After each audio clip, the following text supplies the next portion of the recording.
Alors, pour le démontage des pare-chocs de Golf 7, vous avez des vis qui sont cachées ici dans le passage de roue.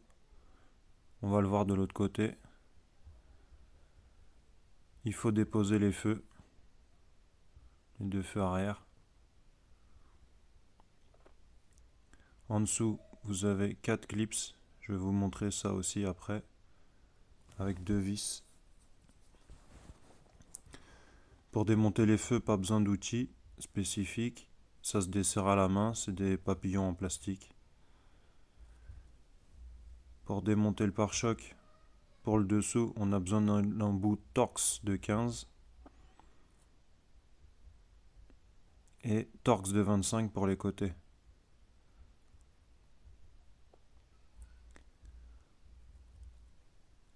Donc une fois que vous avez enlevé le papillon du feu, voilà, c'est une grosse vis en plastique, ça se desserre à la main. On tire le feu pour accéder à la prise, comme ça on peut débrancher. Il y a une petite languette rouge de sécurité, vous la reculez et après on appuie sur la languette pour déclipser la prise du feu.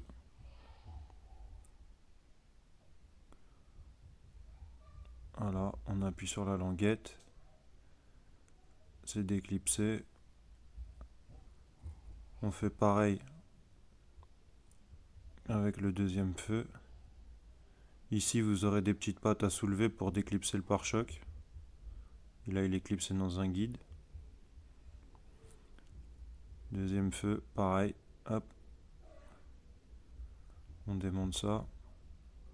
Donc là pareil, les petites languettes. C'est juste clipsé. Sur les côtés, il y a une, deux, trois et une quatrième vis ici dans l'angle.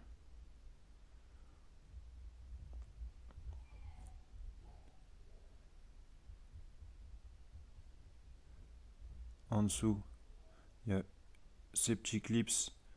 Ça c'est du Torx de 15. Il y en a 4 en dessous à enlever. Et là, du Torx de 25 pour les pare-bouts. Là, les clips, un autre clips.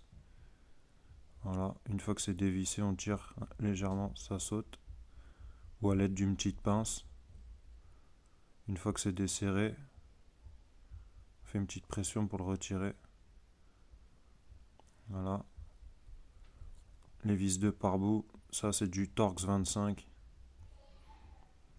On desserre.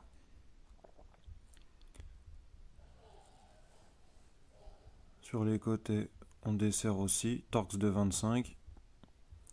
Il y en a une, deux, trois sur les pare-bouts et une dans les angles du pare-choc. Ça fait 4 d'un côté et forcément 4 de l'autre aussi. Voilà, on desserre ça.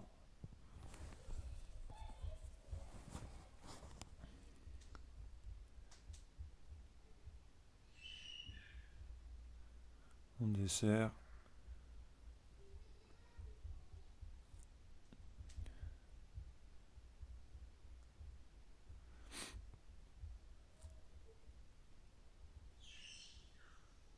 Voilà. Une fois que c'est desserré, hop, on écarte le pare-bout. La vis du haut, elle est ici dans l'angle. Voilà, une fois que vous avez retiré toutes les vis, on tire légèrement le pare-choc. Ça se déclipse. Voilà.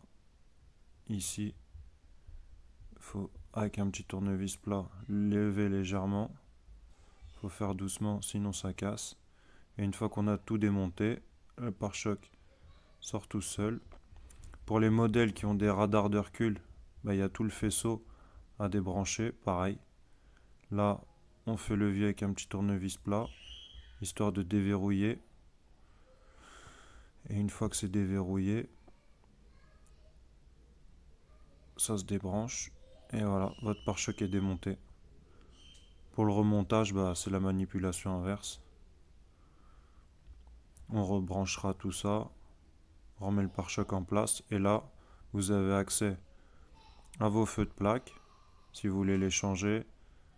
S'il y en a un à remplacer, vous avez accès au radar de stationnement, il y en a 4. Après, il y a des modèles où il y a pas ces systèmes, mais sur celui-là, ils y sont. Voilà.